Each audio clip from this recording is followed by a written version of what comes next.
Hello everyone.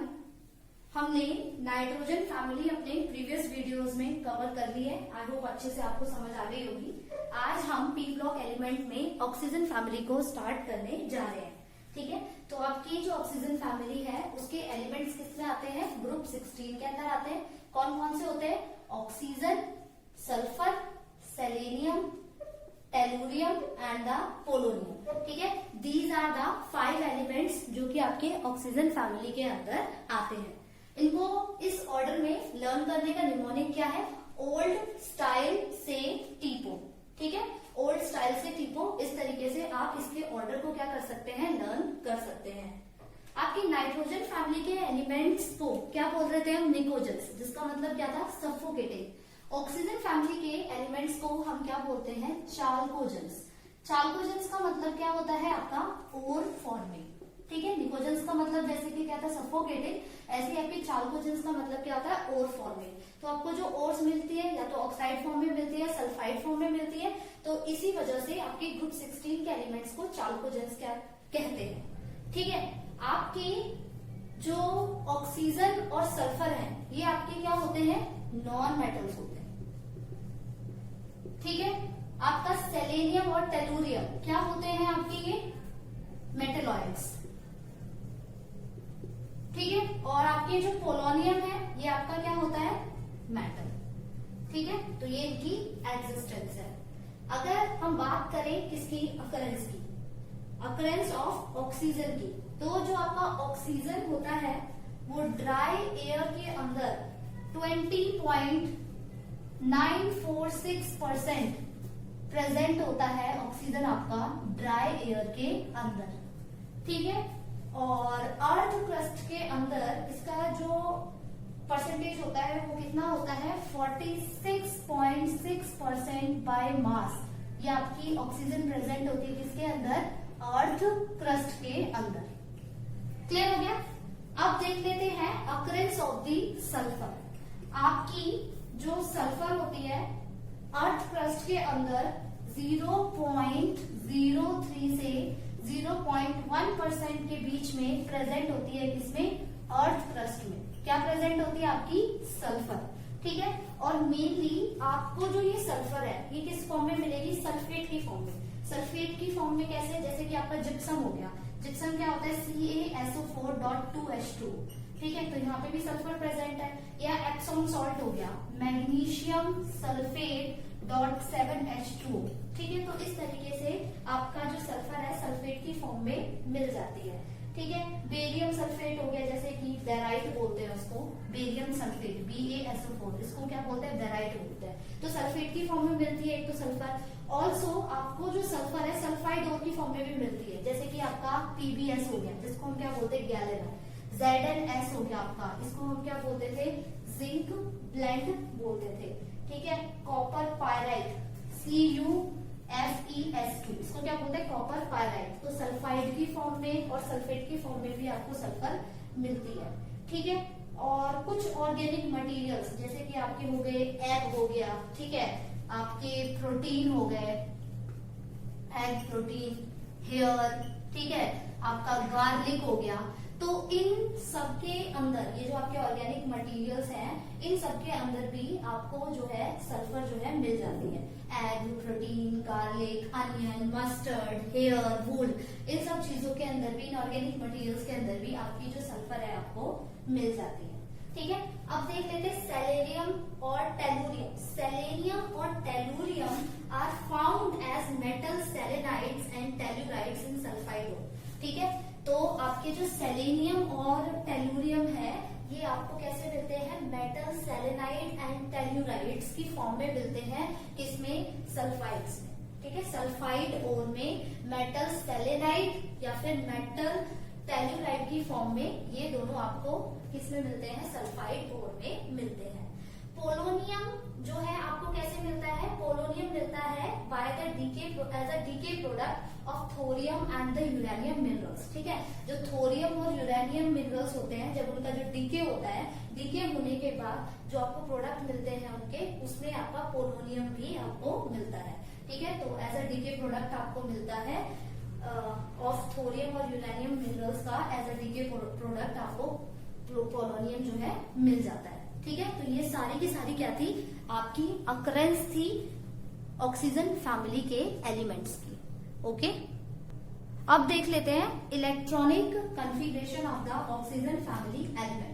तो दोबारा से मैं यहाँ पे ऑक्सीजन फैमिली एलिमेंट्स को यहाँ पे मैं लिखकर दिखा देती हूँ आपको कौन कौन से, oxygen, sulphur, selenium, tellurium and the polonium, है ना, ओल्ड स्टाइल से टी पो। ठीक है, तो अब इसका एटॉमिक नंबर आपको कैसे पता चलेगा, वेरी सिंपल है, आपको पता है ऑक्सीजन का एटॉमिक नंबर कितना होता है, 8। ठीक है, तो 8 में 8 ऐड कर दो, क्या मिल जाएगा, 16। 16 में आपने क्या ऐड करना है, जब आप ऑक्सीजन से सल्फर जाएंगे तो आपने क्या करना है, 8 प्लस करना है। सल्फर से सेलेनियम जाएंगे तो कितना ऐड करना है, 18। सेलेनियम से टेलुरियम जाएंगे तब भी आपने क्या करना है, 18 प्लस करना है। और टेलुरियम से पोलोनियम जाएंगे तब आपने कितना ऐड करना है, 32। ठीक है, तो हमने 8 में 8 ऐड किया, मुझे 16 मिल गया। ठीक है, 16 में अगर आप 18 ऐड करोगे तो आपको क्या मिलेगा, 34। तो this is the atomic number of selenium. 34 में जब आप 18 ऐड करोगे तो आपको क्या मिलेगा, 52, एटॉमिक नंबर ऑफ टेलुरियम। और टेलुरियम में आप क्या ऐड करोगे, 32 ऐड करोगे तो आपको क्या मिल जाएगा, 84। ये आपका पोलोनियम का क्या हो गया, एटॉमिक नंबर हो गया। क्लियर है, अब बात कर लेते हैं वन बाय वन इनकी इलेक्ट्रॉनिक कॉन्फ़िगरेशन की। ठीक है, तो सिंपली हम इनकी इलेक्ट्रॉनिक कॉन्फ़िगरेशन लिख सकते हैं। मैं इस तरीके से यहाँ पे लाइन खींच देती हूँ सो दैट कोई कंफ्यूजन ना रहे। तो हमें पता है हीलियम का एटॉमिक नंबर 2 होता है, तो हीलियम से हम इसको लिख रहे हैं He। तो 2 एलिमेंट्स तो आपके पहले कवर हो गए, दैट इज 1s2। अब क्या बचा आपके पास, 2s2 2p4।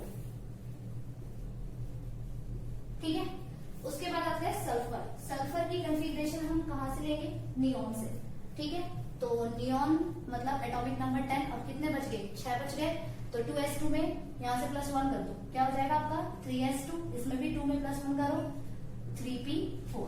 ठीक है, अब आ जाओ किस पे, सेलेनियम पे। सेलेनियम के लिए आपको रखना है क्या, आर्गन। ठीक है, क्या रखना है आपको, आर्गन। तो आर्गन का एटॉमिक नंबर कितना होता है, 18। ठीक है, तो उसके बाद इसको देख लेते हैं। तो इसमें आपकी डी सब्शेल भी आ जाएगी, तो क्या हो जाएगा आपका 3d10 और इनमें +1 कर दो दोनों में, तो क्या हो जाएगा 4s2 4p4। तो आपके पास सेलेनियम की भी इलेक्ट्रॉनिक कॉन्फ़िगरेशन हो गई है। ओके, अब हम देख लेते हैं किसका, टेलुरियम का। टेलुरियम का हम किससे देखेंगे, क्रिप्टॉन से। ठीक है, तो क्रिप्टॉन का आपका जो एटॉमिक नंबर होता है वो कितना होता है आपका, 36। ठीक है, तो 36 में आपको रिमेनिंग ऐड करने हैं। तो 3d है तो इसमें कौन सी सब्शेल आ जाएगी, 4d 10 और यहाँ 4 है, इन दोनों में +1 कर दो, यानी कि 5s2 5p4। अब देख लेते हैं पोलोनियम की इलेक्ट्रॉनिक कॉन्फ़िगरेशन। तो पोलोनियम की हम किससे लेंगे, जिनॉन से। जिनॉन का एटॉमिक नंबर कितना होता है आपका, 54। ठीक है, तो इसके अंदर आपकी F सब्शेल भी आ जाएगी। ठीक है, तो कॉन्फ़िगरेशन क्या हो जाएगी इसकी, 4f40 और इन सब में +1 ऐड कर दो, तो ये क्या हो जाएगा, +1 कर देगी 5d10। ठीक है, ये कितना हो जाएगा आपका 6s2, ये कितना हो जाएगा 6p4। ठीक है, तो ये आपकी इलेक्ट्रॉनिक कॉन्फ़िगरेशन हो गई आपके सारे एलिमेंट्स की। अगर आपने इसमें नोट किया हो तो देखो 2s2 2p4, 3s2 3p4, 4s2 4p4, 5s2 5p4, 6s2 6p4। तो इसकी जो जनरल इलेक्ट्रॉनिक कॉन्फ़िगरेशन है वो क्या हो गई आपकी, ns2 np4। ठीक है, सो मैंने आपको इनकी इलेक्ट्रॉनिक कॉन्फ़िगरेशंस भी लिखना सिखा दिया है। Let's study about the atomic properties of the oxygen family. तो कौन कौन सी एटॉमिक प्रॉपर्टीज हमें पढ़नी है ऑक्सीजन फैमिली की, atomic and ionic radius, ionization enthalpy, electron gain enthalpy and the electronegativity. So these are the atomic properties of the oxygen that we have to cover today. तो सबसे पहले हमें देखना है एटॉमिक और आयनिक रेडियस। तो comparison करते हैं हम आपके ऑक्सीजन फैमिली के एलिमेंट्स का किससे, नाइट्रोजन फैमिली के एलिमेंट्स से। तो नाइट्रोजन फैमिली के एलिमेंट्स आपके कौन से ग्रुप के थे, 15 के, और ऑक्सीजन फैमिली के एलिमेंट्स किसके हैं आपके, ग्रुप 16 के। ठीक है, तो जब भी आप ऐसे जाएंगे, लेफ्ट टू राइट जाएंगे, तो होगा क्या, जब भी आप लेफ्ट टू राइट जाते हैं तो क्या होता है, आपका न्यूक्लियर चार्ज बढ़ता है। न्यूक्लियर चार्ज बढ़ने की वजह से आपका क्या होता है, इलेक्ट्रॉन का फोर्स ऑफ अट्रैक्शन जो है न्यूक्लियस से बढ़ जाता है। और इलेक्ट्रॉन का अगर फोर्स ऑफ अट्रैक्शन न्यूक्लियस से बढ़ जाएगा तो होगा क्या, आपका जो एटॉमिक और आयनिक रेडियस है वो क्या कर जाएगा, आपका डिक्रीज कर जाएगा। ठीक है, तो यानी कि आपको क्या पता चला इससे कि आपके ग्रुप 16 के एलिमेंट्स का एटॉमिक और आयनिक रेडियाई ग्रुप 15 के एलिमेंट्स के कंपैरिजन में क्या होता है, स्मॉलर होता है। अब देख लेते हैं डाउन द ग्रुप के लिए। जब भी आप डाउन द ग्रुप जाते हैं तो आपको पता है कि आपकी जो नंबर ऑफ शेल्स हैं वो क्या होती है, आपकी बढ़ती है। ठीक है, जब भी आप डाउन द ग्रुप जाते हैं तो आपकी क्या होती है, नंबर ऑफ शेल्स जो है बढ़ती है। और due to increase in the number of shells होगा क्या, आपका जो एटॉमिक और आयनिक रेडियाई है वो क्या कर जाएगा, आपका इंक्रीज कर जाएगा। ठीक है, तो ग्रुप 16 के एलिमेंट्स का एटॉमिक और आयनिक रेडियाई स्मॉलर होता है देन द ग्रुप 15 एलिमेंट्स। और अगर हम इसका वेरिएशन डाउन द ग्रुप देख रहे हैं तो due to increase in the number of shells atomic और आयनिक रेडियाई आपका इंक्रीज कर जाएगा। ठीक है, अब इसकी नेक्स्ट एटॉमिक प्रॉपर्टी देख लेते हैं, वो क्या है आपकी आयनाइजेशन एंथैल्पी। आयनाइजेशन एंथैल्पी आपकी क्या होती है, the minimum amount of energy required to eject the loosely bound electron from the shell of the atom, उसी को हम क्या बोलते हैं, आयनाइजेशन एंथैल्पी। ठीक है, तो इसमें हम बात करेंगे टू टाइप्स की आयनाइजेशन एंथैल्पी की। एक हम लेंगे क्या, फर्स्ट आयनाइजेशन एंथैल्पी, और दूसरी हम क्या लेंगे, सेकंड आयनाइजेशन एंथैल्पी। ठीक है, तो जो आपकी फर्स्ट आयनाइजेशन एंथैल्पी होती है, जो आपकी फर्स्ट आयनाइजेशन एंथैल्पी होती है ग्रुप 16 के एलिमेंट्स की, वो क्या होती है, आपकी लोअर होती है देन द ग्रुप 15 एलिमेंट्स। ठीक है, तो आपके ग्रुप 16 के एलिमेंट्स की फर्स्ट आयनाइजेशन एंथैल्पी लोअर होती है than the group 15 elements. Clear हो गया। अब क्यों लोअर होती है आप बता सकते हो इजिली। आपको पता है कि जो ग्रुप 16 के एलिमेंट्स की कॉन्फ़िगरेशन क्या है, NS2NP4, इसकी क्या है NS2NP3। तो इसकी जो कॉन्फ़िगरेशन है वो क्या है, आपकी स्टेबल, और इसकी जो कॉन्फ़िगरेशन है वो आपकी अनस्टेबल है। ठीक है, तो इसमें आपको क्या करना है, इसमें आपको स्टेबल कॉन्फ़िगरेशन में से इलेक्ट्रॉन को रिमूव करना है, और इस केस में आपको क्या करना है, अनस्टेबल कॉन्फ़िगरेशन में से इलेक्ट्रॉन को रिमूव करना है। तो इसी वजह से आपकी जो फर्स्ट आयनाइजेशन एंथैल्पी होती है किसकी, ग्रुप 15 के एलिमेंट्स की, जो आपकी फर्स्ट आयनाइजेशन एंथैल्पी होती है वो आपकी ज्यादा होती है than the first ionization enthalpy of the group 16 element. और क्यों होती है, because of the stable configuration of the group 15 elements. ठीक है, अब बात कर लेते हैं इसकी सेकेंड आयनाइजेशन एंथैल्पी की। तो जब आप सेकेंड आयनाइजेशन एंथैल्पी की बात करोगे, ठीक है, तो जो सेकेंड आयनाइजेशन एंथैल्पी होती है ग्रुप 16 के एलिमेंट्स की, वो आपकी ग्रेटर होती है than the second ionization enthalpy of the group 15 elements. ठीक है, तो अब आप बता सकते हो कैसे, अगर आपने सेकेंड इलेक्ट्रॉन रिमूव करना है, ठीक है, क्योंकि अगर इसमें से आपका एक इलेक्ट्रॉन रिमूव हो गया, अगर आप इसमें से एक इलेक्ट्रॉन रिमूव कर देते हैं तो कॉन्फ़िगरेशन क्या होगी, NS2NP3। ठीक है, इसमें से एक इलेक्ट्रॉन रिमूव कर दोगे तो ये क्या हो जाएगी कॉन्फ़िगरेशन, NS2NP2। तो आप देख रहे हो अब आपकी स्टेबल कॉन्फ़िगरेशन कौन सी है, ये वाली, this is now the stable configuration. अब आपको जो सेकंड इलेक्ट्रॉन रिमूव करना है, जो आपको सेकंड इलेक्ट्रॉन रिमूव करना है वो आपको इस स्टेबल कॉन्फ़िगरेशन में से रिमूव करना है। ठीक है, तो इसी वजह से आपकी जो ग्रुप 16 की सेकेंड आयनाइजेशन एंथैल्पी होती है वो ग्रुप 15 के एलिमेंट से क्या होती है, ज्यादा होती है। ठीक है, तो आप इस वेरिएशन को बहुत अच्छे से ध्यान रखिएगा।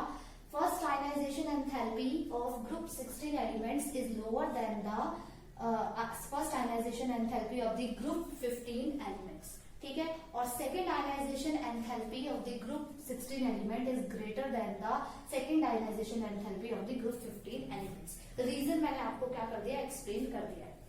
बात करें इसके वेरिएशन की डाउन द ग्रुप, तो डाउन द ग्रुप आपका क्या होता है, जब आप डाउन द ग्रुप जाते हैं तो आपका एटॉमिक साइज बढ़ता है।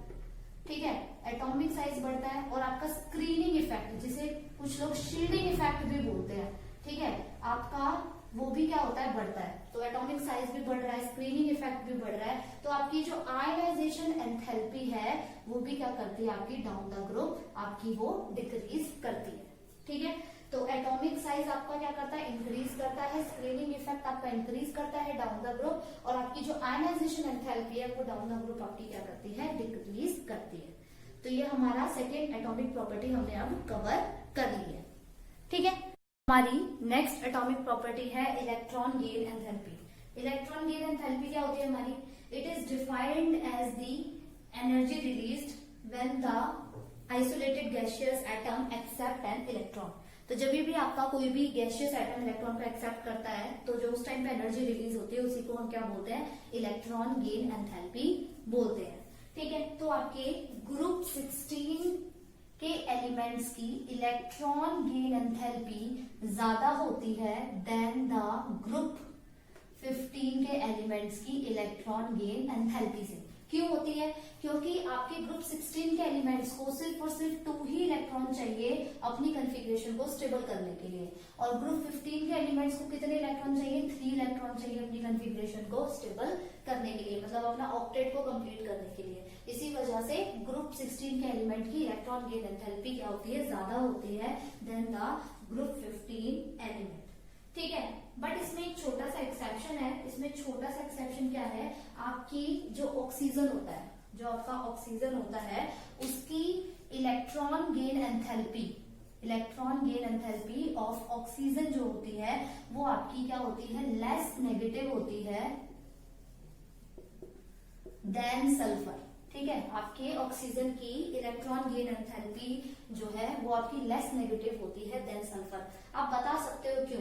क्योंकि आपके ऑक्सीजन में, जो आपके ऑक्सीजन के अंदर जो 2p सबशेल होती है उसके अंदर इलेक्ट्रॉन जो रिपल्जन होती है वो क्या होती है? ज्यादा होती है, और इलेक्ट्रॉन रिपल्जन ज्यादा होने के कारण जो आपका इनकमिंग इलेक्ट्रॉन है वो आपका उस ईज से एक्सेप्ट नहीं हो पाता ऑक्सीजन के अंदर, जिस ईज से ग्रुप 16 के अदर एलिमेंट्स के अंदर एक्सेप्ट हो पाता है। ठीक है, तो आपसे अगर पूछ ले कि इलेक्ट्रॉन गेन एंथैल्पी ऑक्सीजन की लेस नेगेटिव क्यों है सल्फर से, तो आप बताओगे जो ऑक्सीजन के अंदर जो आपकी 2p सबशेल होती है उसके अंदर इलेक्ट्रॉन रिपल्जन बहुत लार्ज हो जाती है, और due to large electron repulsion आपका होता क्या है? इनकमिंग इलेक्ट्रॉन आपका उस ईज से एक्सेप्ट नहीं हो पाता than the other elements of this family. Clear हो गया? तो आप इसका ये एक्सप्लेनेशन इजीली दे सकते हो। बाकी तो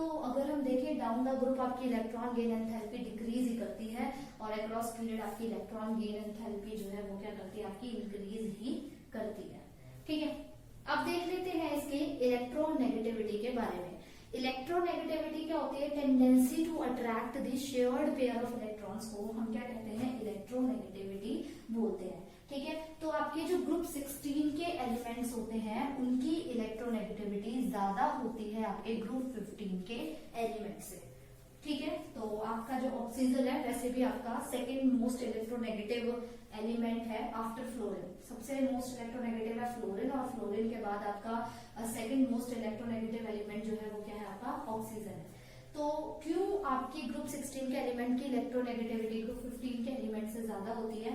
तो इसका रीजन तो एक तो आपको बड़े अच्छे से पता है कि जो एटॉमिक साइज होता है ना, वो बड़ा होता है या छोटा होता है ग्रुप 16 के एलिमेंट का?